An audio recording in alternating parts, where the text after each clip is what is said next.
حامدہ و مصلی و مسلمہ سامعین کرام ناظرین محترم، اللہ جل وعلا آپ کو دو جہاں کی خوشیاں عطا فرمائے۔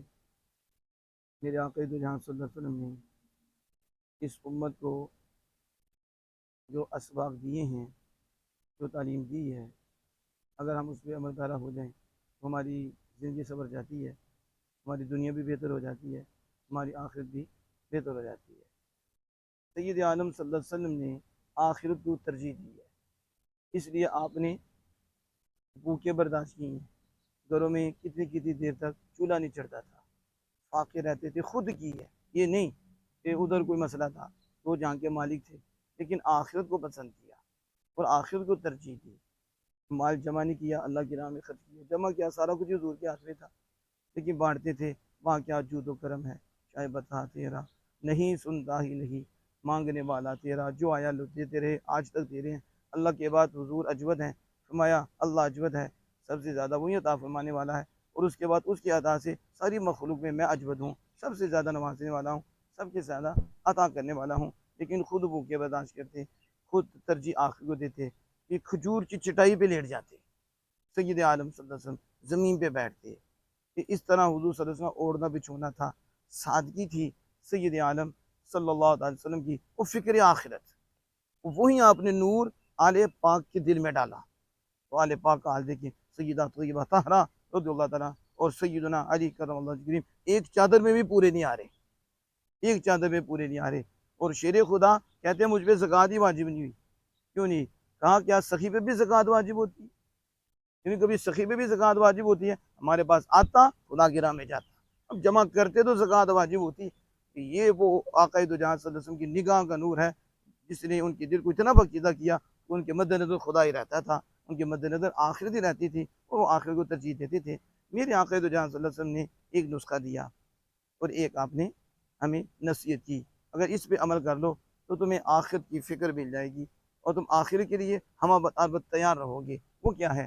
وہ میرے آقا دو جہاں صلی اللہ علیہ وسلم فرماتے ہیں، اسے کثرت سے یاد کرو جو لذات کو مٹانے والی ہے، عازم اللذاتی اکثرو، کثرت سے یاد کرو، کثرت سے، کسے؟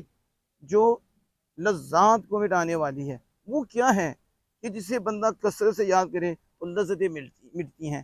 پھر بندہ یہ نہیں کہتا کہ میں پیزا کھاؤں، ویزا ملے، میں فلاں چیز کھاؤں، دو نمبری کروں، اپنے کان کا ٹیسٹ پورا کرنے کے لیے گانا سنوں، کان کا ٹیسٹ پورا کرنے کے لیے چغلی غیبت سنوں، اپنی زبان کا ٹیسٹ کرنے کے لیے میں جو چاہوں کھاؤں، اپنے یہ بولنے کا ٹیسٹ، یہ اس کے جو چاہوں بولوں، یہ میری لذت پوری ہو، اور میں اپنے جسم کے ساتھ جو چاہوں کروں، میرا یہ ٹیسٹ پورا ہو، میری یہ لذت پوری ہو۔ یہ ٹیسٹ، یہ خواہشات کیسے کم ہوتی ہیں؟ اور یہ خواہشات کم ہوتی ہیں تو بندہ اللہ کی طرف رجوع کرتا ہے اور اللہ ہی کی طرف جاتا ہے۔ تو آقا دو جہاں صلی اللہ علیہ وسلم فرماتے ہیں، میں تجھے ایک نسخہ دیتا ہوں جس سے یہ ٹیسٹ تمہارے کم ہوں گے، یہ چاہتے تمہاری کم ہوں گی، وہ بھی کھاؤں، وہ بھی کھاؤں، وہاں بھی جاؤں، وہاں بھی جاؤں، وہ شادیوں بھی جاؤں، وہاں تو نبری بھی کروں، وہاں خرابیوں بھی جاؤں۔ ایک نسخہ ایسا دیتا ہوں، اگر اس کو تو اختیار کر لے تو پھر کیا ہوگا؟ پھر تمہیں ادھر کی خواہش کم رہ جائے گی، تمہیں آخرت کی زیادہ ہوگی۔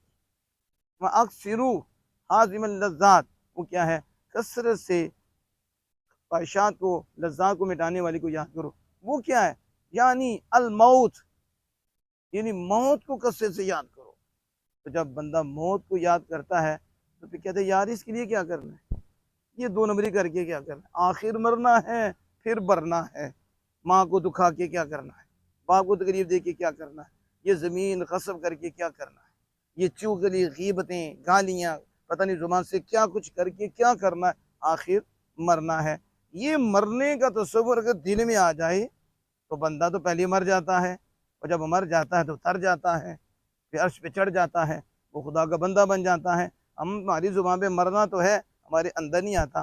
حضرت سیدنا عیسیٰ علیہ السلام گزر رہے تھے، اونٹ پہ پھرا ہوا تھا، اونٹ پہ پھرا ہوا تھا، تو بس وہ اللہ کے نبی تھے، تو پھر جب ان کی بارگاہ میں عرض کی گئی، آپ نے اس کے کان میں کچھ کہا، آپ چلے گئے، اونٹ آرام سے بیٹھ گیا، اور اونٹ تیلے کی طرح ہو گیا، یہ حال ہو گیا۔ جب واپس آئے لوگوں نے پوچھا حضور کیا کیا ہے اسے، اس کی حالت دیکھیے، نہ کھاتا ہے نہ پیتا ہے، یہ تو تیلا ہو گیا، اتنا کمزور ہو گیا۔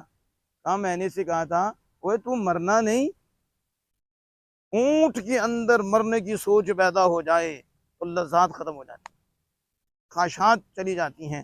اگر حضرت انسان کے اندر یہ نور آ جائے اور موت کا تصور اندر چلا جائے، یہ خدا کا بندہ نہ بن جائے، یہ دو نمبریوں سے بات نہ آ جائے۔